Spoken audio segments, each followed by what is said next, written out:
let's talk acting and singing a little bit, because obviously the two probably have some similarities, but there's some huge differences.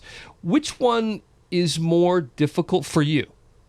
Well, I want to go back to what you started with. Your premise is not only true, but I discovered, it took me coming here to discover how true what you just said is. I remember when I first got together. They're similar. Oh, absolutely. Yeah. In fact, the line gets very blurred. I mean, specifically speaking, by our show, there are moments where I'm acting with dialogue and talking to somebody, whether it's Raina or Scarlett or whoever, and then Deacon picks up a guitar and in a real way continues that monologue or that dialogue, but just to music. So that line between when we're singing and we're not, it's almost blurred because we're still sharing our heart either way. And the other thing I've learned from being in this town is that truth is so important for both of them. I mean, when you're sitting at the Bluebird with one of the great songwriters playing one of the great songs of country music, and you're only like 4 or 5 feet away from them, so much that you can feel their foot tap in the ground when they're about to start the song, they better be authentic right there, or anybody in that situation, or else it reads. You can feel and that's why the great ones are great and the great songs are great.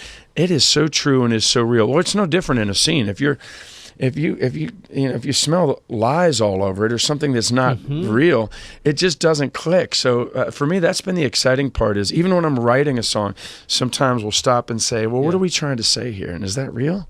Do we believe this? And let's back it up." So I can't tell you how many times I'll notice that there's the same process in the writing room when you're writing a song, or on the set when we're performing a scene. You have a beautiful family too, who I've met on several occasions just because we've bumped into each other in Nashville. But I wonder, do they have hot opinions when they watch the show? Like, I can't believe Deacon's doing that, or Dad this or that. What does your family say about the show? No, they definitely do. That's the exciting part is, I mean, you could easily be on a show that your family they can only watch for so long out of loyalty. If they don't really like it, I mean, the kids are going to have something else to do. So, yeah, they were right along for the ride. There's some scenes that they fast forward through that Dad's part of, but in general, especially my youngest, Addie, I would frequently get a text from her, like, I'd say, "What do you think of tonight's episode?" She'd "It was intense."